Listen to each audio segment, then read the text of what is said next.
a des qualités et des défauts. Alors avant de commencer, je voudrais demander aussi à chacun de nous ici de divorcer.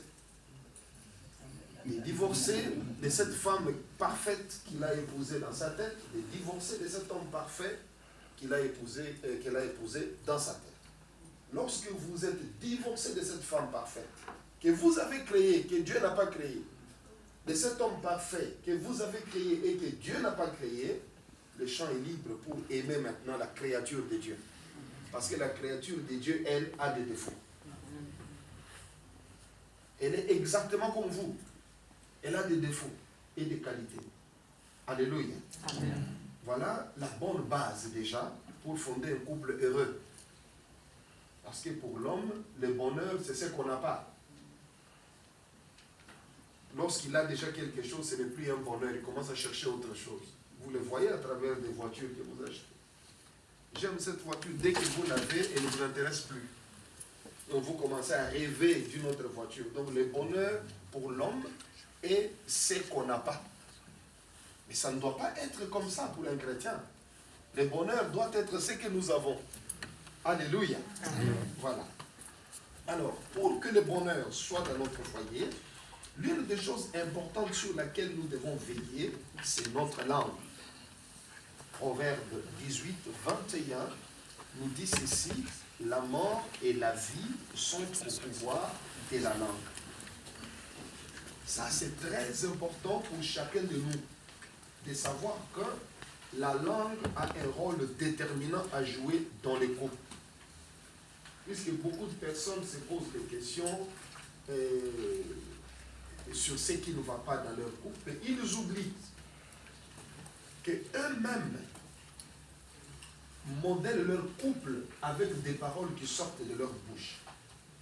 Lorsque vous parlez mal, sachez que vous empoisonnez l'atmosphère de la famille. Vous étouffez l'autre. Vous ne lui permettez plus de s'exprimer sur le plan affectif. Parce que votre langage détruit.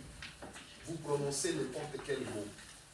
Je ne voudrais pas trop m'attarder là-dessus, mais je voudrais seulement vous recommander fermement de savoir que si vous voulez tirer le meilleur de l'autre, vous avez intérêt à bien lui parler. Parce que tel que vous êtes, vous aimez qu'on vous complimente. Sachez que les mêmes sentiments qui sont en vous sont les mêmes qui sont dans l'autre. C'est ce que Christ nous dit. Ce que vous voulez qu'on fasse pour vous, vous devez le faire aussi pour l'autre. C'est aussi simple que ça. Donc apprenez à bien parler à votre conjoint, à votre mari ou à votre femme, même à vos enfants. Lorsque vous parlez bien, vous créez un climat de confiance. Et ce qu'on appelle tromper, mentir, ça va disparaître parce qu'il y a un climat de confiance.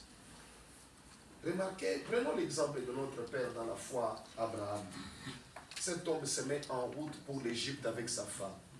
Il sait qu'en Égypte, il y a un danger concernant sa vie parce qu'il a une femme très belle. Et il se dit, il dit à sa femme, il parle à sa femme, il dit: Sarah, je sais que tu es une très belle femme. Tu es une femme belle de figure. Cet homme qui parle comme ça a plus de 75 ans. Sa femme a plus de 60 ans. Et il peut trouver encore que sa femme est très belle. Alléluia. Amen. Et il peut dire ça à sa femme.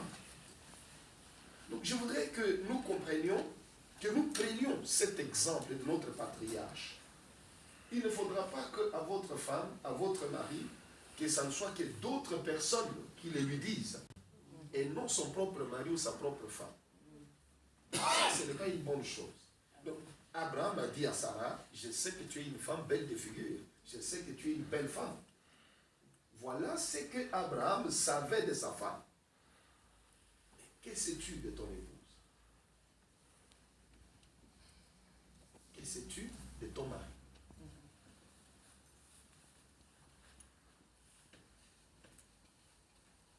En ce qui concerne la langue,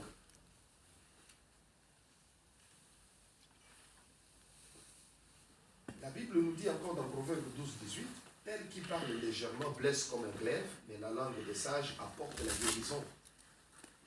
La langue des sages apporte la guérison. Pourquoi la femme d'un pasteur doit dormir triste? Parce que que son mari dit toujours des méchancetés sur elle. Pourquoi le pasteur ne peut même pas avoir la concentration pour prêcher la parole le lendemain? Parce que chaque samedi, la nuit, sa femme lui pose des problèmes avec un langage déplacé. Je crois que ça ne vient pas de vous. N'ayez pas peur de le dire, ça vient du démon. Ça ne vient pas de vous.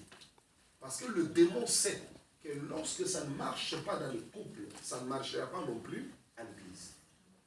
Ça doit être clair. Je parle ici de couple de serviteurs, parce que c'est de cela que nous parlons. La Bible le dit clairement, que comment quelqu'un qui ne sait pas gérer sa propre maison peut-il gérer l'église du Seigneur? Donc sur le plan spirituel, lorsque nous échouons dans notre couple, il est évident que nous allons échouer au niveau de l'église. Même si nous avons un semblant de réussite, mais sur le plan de la conscience, nous savons que nous avons échoué. Parce que la réputation, c'est ce que les autres savent de nous. Mais ce que nous savons de nous, c'est la conscience. Il y a une très nette différence. Donc les gens peuvent savoir de vous que vous êtes un pasteur à succès, vous avez une grande église, vous êtes ceci, vous êtes cela. Mais vous-même, dans votre conscience, vous savez que tout cela ne vaut rien. Devant Dieu, j'ai un problème. Donc il y a une différence entre la réputation et la conscience. Un homme de Dieu doit veiller sur sa conscience. Une conscience pure, comme l'apôtre Paul est en train de le dire. Alors la réputation pourra faire son affaire. Parce que les gens diront de vous ce qu'ils veulent. La réputation n'est pas exactement ce que vous êtes. Les gens diront de vous ce qu'ils veulent. Vous pouvez être assis tranquillement chez vous, quelque part dans un salon de coiffure ou dans un deuil. Les gens disent ce qu'ils veulent de vous. Vous ne pouvez pas contrôler ça. C'est impossible. Vous êtes un homme public. Les gens diront ce qu'ils veulent. S'ils veulent inventer une chose, ils inventeront sur vous. Vous ne pouvez rien faire contre ça. Donc ce qui compte, ce que vous pouvez contrôler, c'est votre conscience. Ne vous occupez pas de la réputation. Dieu s'en occupe. Dieu s'en occupe. Que les gens mentent, qu'ils calomnient sur vous, ne vous occupez pas de ça. Priez pour vos ennemis, pardonnez-leur. Dieu s'en occupera. Occupez-vous de votre conscience. C'est pourquoi, en ce qui concerne la vie en couple, si vous n'aimez plus votre femme, vous n'aimez plus votre mari, vous le savez. Ce ne sont pas les gens du dehors qui le sauront, c'est vous qui le savez. Alors aujourd'hui, c'est un jour de guérison. Il faudra que vous adoptiez un langage nouveau, un langage qui guérit votre femme, un langage qui guérit votre mari. Amen. Amen. Il y a aussi les actes. La Bible nous dit dans 1 Jean 3, 18, n'aimons pas en parole et avec la langue, mais en action et avec vérité. Quand Dieu a tant aimé le monde, qu'est-ce qu'il a fait? Il a donné. Il a donné son Fils unique, afin que quiconque croit en lui ne périsse point, mais qu'il ait la vie éternelle. Et lorsqu'il a donné, il ne l'a pas donné pour un jour, c'est pour la vie. Jusqu'aujourd'hui, Jésus pardonne nos péchés. Jésus nous délivre, nous guérit, nous bénit, nous gratifie de ses dons. Jésus nous aime. Voilà ce que nous devons continuer à faire nous aussi dans nos couples. La fête des noces ne suffit pas. Ce n'est qu'une fête, comme nous le disons. En aimant quelqu'un, nous devons poser des actes. Parce qu'il y a des gens qui disent, voilà, je t'ai déjà prouvé que je t'aime parce que je t'ai doté